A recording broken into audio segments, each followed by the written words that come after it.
Di sebuah desa terpencil di lereng Gunung Merapi, berdirilah sebuah rumah besar yang kumuh dan jarang dikunjungi orang. Bukan karena mereka tidak ingin, tetapi setiap kali seseorang mendekat, suasana aneh dan menyesakan selalu menyergap. Hawa dingin yang menusuk terasa meskipun hari sedang terik, meliputi rumah itu dan sekitarnya. Suatu malam, Jerry, seorang pemuda desa yang penasaran, mencoba mengintai rumah itu.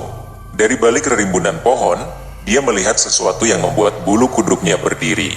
Di teras rumah, Pak Herman, pemilik rumah itu, berdiri sambil memegang cermin besar. Adegan itu tampak sangat aneh dan menyeramkan. Pak Herman, dulunya hanya seorang petani biasa di desa Candirejo, tiba-tiba menjadi kaya raya dalam waktu singkat. Rumah besar yang kini ia huni muncul begitu cepat, seolah-olah kekayaannya datang dari tempat yang misterius. Namun, kekayaan yang ia peroleh tidak berasal dari kerja keras atau kebijaksanaan, melainkan dari jalan gelap yang penuh rahasia. Desa Candirejo mulai mengenal Pak Herman sebagai pria yang sangat dermawan, namun ada imbalan yang harus dibayar untuk kekayaannya. Pak Herman diketahui terlibat dalam ritual pesugihan yang melibatkan berbagai makhluk gaib. Semakin besar kekayaannya, semakin kuat pula cengkeraman jin yang memberinya kekayaan. Setelah memberikan 5 tumbal, Pak Herman mencapai puncak kekayaannya, namun ia juga berada dalam bahaya besar. Jin yang membantu Pak Herman mulai menuntut lebih banyak, termasuk nyawanya sendiri jika ia gagal memenuhi persyaratan atau mencoba keluar dari perjanjian tersebut. Makhluk gaib yang terlibat dalam pesugihan sangatlah berbahaya, dan jika perjanjian tidak ditepati, mereka dapat menarik kembali semua kekayaan yang telah diberikan, menghancurkan hidup orang yang bersekutu dengan mereka. Istri-istri Pak Herman yang jiwanya sudah dijadikan tumbal akhirnya menuntut balas melalui ritual yang dilakukan oleh Jerry dan Mbah Mijan, seorang dukun sakti di desa tersebut. Saat arwah-arwah istri Pak Herman dipanggil, Pak Herman tidak bisa lagi mengendalikan jin yang selama ini memberinya kekayaan. Pada akhirnya, jin tersebut mengambil nyawanya sebagai balasan. Setelah kematian istri pertamanya, Pak Herman menikahi Ratih, seorang gadis muda dari desa tetangga. Ratih, yang awalnya penuh semangat, mulai merasakan perubahan aneh setelah tinggal di rumah besar Pak Herman. Rumah yang dulu megah, kini terasa menyeramkan baginya. Ia sering merasa diikuti oleh bayangan, dan hawa dingin selalu menyergapnya saat sendirian di rumah. Suatu malam, Pak Herman kembali melakukan ritual pesugihan, dan Ratih mulai merasakan dampaknya. Tubuhnya semakin lemas, dan ia perlahan kehilangan kesadaran. Tak lama kemudian, Ratih menghilang dari rumah tanpa jejak, menjadi tumbal kedua. Setelah pengorbanannya, kekayaan Pak Herman semakin melimpah, tetapi rumah besar itu kini terasa seperti tempat yang dingin dan menakutkan. Pak Herman kembali menikah, kali ini dengan Dewi, seorang perempuan mandiri dan cerdas dari kota. Namun, setelah pernikahan, Dewi pun mulai merasakan keanehan yang sama. Rumah besar Pak Herman yang dulu megah dan penuh kebanggaan kini menjadi tempat yang penuh dengan misteri dan kengerian. Dewi sering merasa ada yang memanggil namanya, dan rumah yang besar itu semakin hari semakin mencekam. Pada akhirnya, Pak Herman tidak bisa mengelak dari nasibnya. Setelah bertahun-tahun hidup dalam kekayaan yang diperoleh melalui cara yang tidak wajar, ia harus membayar harganya. Jin yang dulu memberinya kekayaan kini menuntut balas, mengambil semua yang ia miliki, termasuk nyawanya sendiri. Awalnya, banyak orang yang bertanya-tanya mengapa Dewi, seorang wanita yang memiliki kehidupan nyaman di kota, mau menikah dengan Pak Herman, seorang pria yang sudah 2 kali menikah. Namun, kekayaan Pak Herman menjadi daya tarik yang tak terbantahkan. Dewi melihat pernikahan ini sebagai peluang untuk hidup lebih nyaman dan tidak lagi khawatir tentang finansial. Namun, seperti istri-istri sebelumnya, Dewi mulai merasakan perubahan dalam hidupnya setelah menikah. Malam-malamnya dipenuhi oleh mimpi buruk. Dalam mimpi itu, Dewi selalu melihat perempuan-perempuan yang tampak pucat dan menyeramkan, memanggil namanya. Seiring waktu, Dewi mulai mengalami insomnia, dan kesehatannya menurun drastis. Pak Herman, yang kini dikenal sebagai orang kaya baru di desa, menikahi seorang gadis muda bernama Laras. Laras adalah gadis yang polos dan cantik dari desa sebelah. Pernikahan mereka berlangsung cepat, dan banyak orang di desa yang mulai mengenal Pak Herman karena kemewahannya.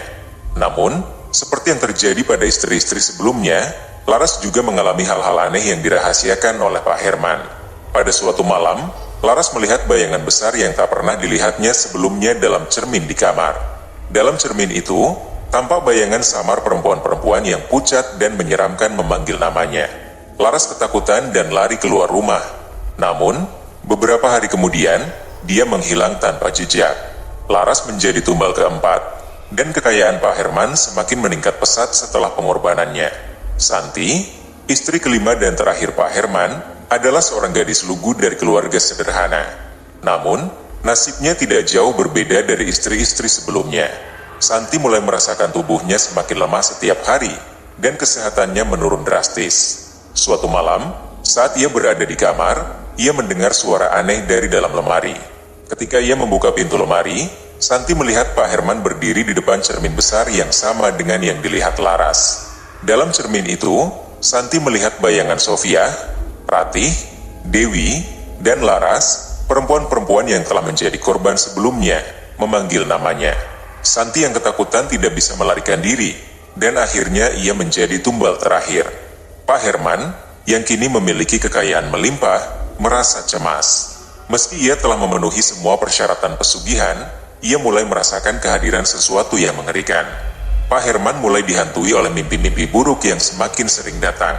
Dalam mimpi itu, ia melihat istri-istrinya yang telah menjadi korban pesugihan berdiri di depannya. Sofia, Ratih, Dewi, Laras, dan Santi, semuanya menatapnya dengan tatapan penuh dendam.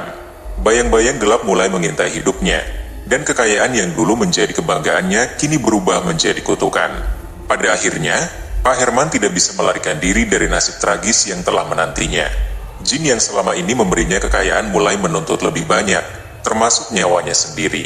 Rumah besar yang dulu megah kini menjadi tempat yang penuh dengan bayang-bayang kegelapan dan kematian. Pak Herman pun harus menanggung akibat dari pesugihan yang telah ia lakukan. Ia akhirnya bergabung dengan arwah istri-istrinya yang telah menjadi korban, terperangkap dalam cermin besar yang selalu digunakan dalam ritualnya. Malam itu, di sebuah desa yang kini dihantui oleh bayangan kelam masa lalu, wajah-wajah para istri Pak Herman yang telah menjadi korban tumbal muncul di dalam cermin besar yang selalu menjadi bagian dari ritual pesugihan. Wajah mereka pucat, dengan mata yang kosong dan bibir yang membiru. Mereka tidak berbicara, namun kehadiran mereka membawa kesunyian yang mencekam, seolah seluruh ruangan dipenuhi oleh rasa takut yang tak terucapkan. Di dalam cermin, bayangan mereka bergerak perlahan mendekati Pak Herman. Meski hanya terlihat dalam pantulan, teror yang mereka bawa terasa nyata. Pak Herman mencoba melarikan diri, namun langkah kakinya terasa berat, seolah ada kekuatan tak kasat mata yang menahannya.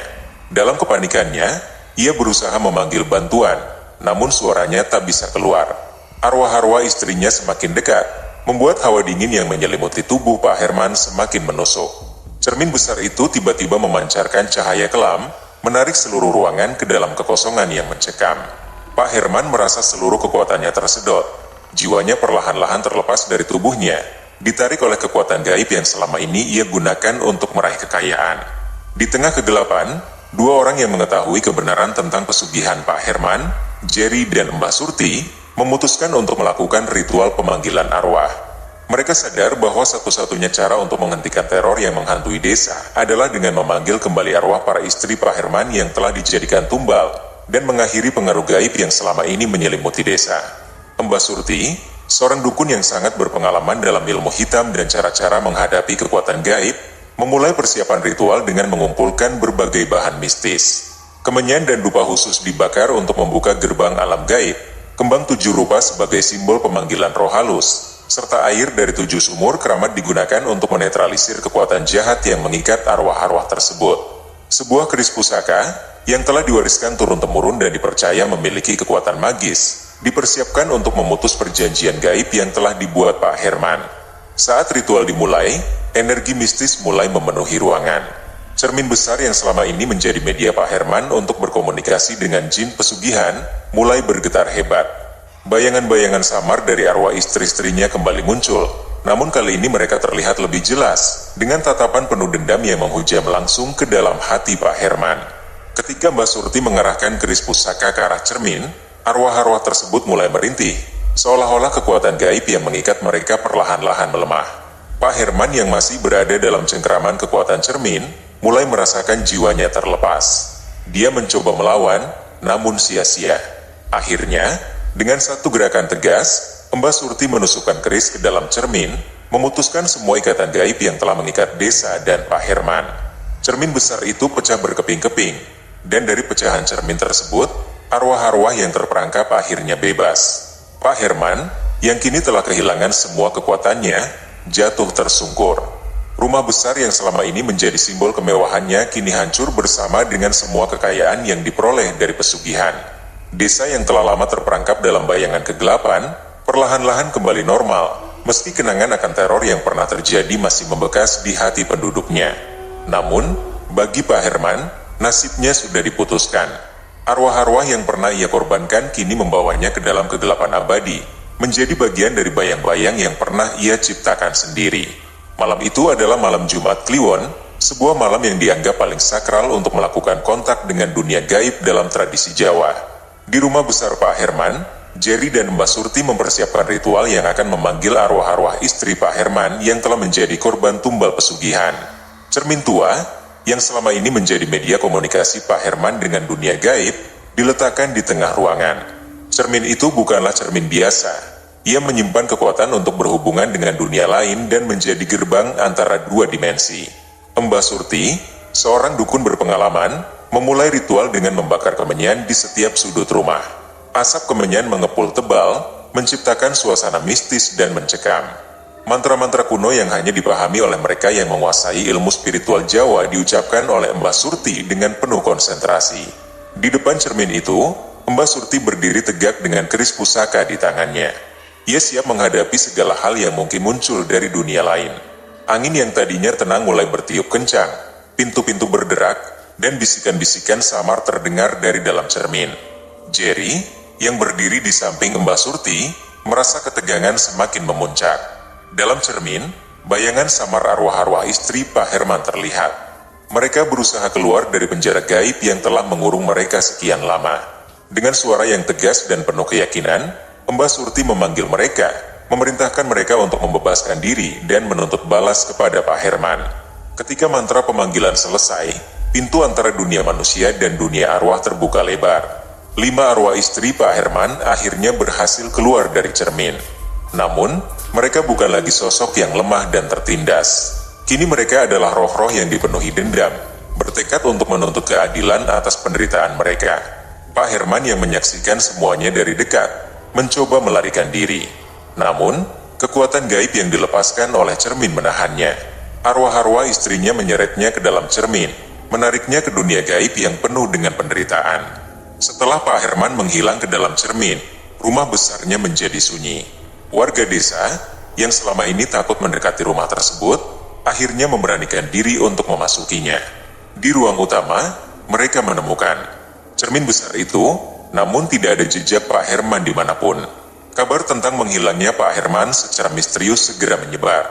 Banyak yang percaya bahwa ia telah dibawa ke dunia gaib oleh arwah-arwah istrinya, dan tak akan pernah kembali. Cermin tua itu kini menjadi simbol kutukan dan pengingat bagi warga desa. Kebahagiaan yang diinginkan Pak Herman dengan cara-cara gaib hanya membawa penderitaan yang tiada akhir. Kisah ini menjadi pelajaran bagi semua, bahwa tidak ada jalan pintas menuju kebahagiaan dan kesuksesan yang abadi. Usaha keras dan kejujuran adalah satu-satunya cara untuk mencapai kehidupan yang damai dan sejahtera. Cermin tua itu tetap berada di rumah besar, tapi tak ada yang berani mendekatinya lagi. Rumah itu kini kosong, tetapi tetap menyimpan kisah kelam tentang seseorang yang terlalu tamak dan akhirnya kehilangan segalanya.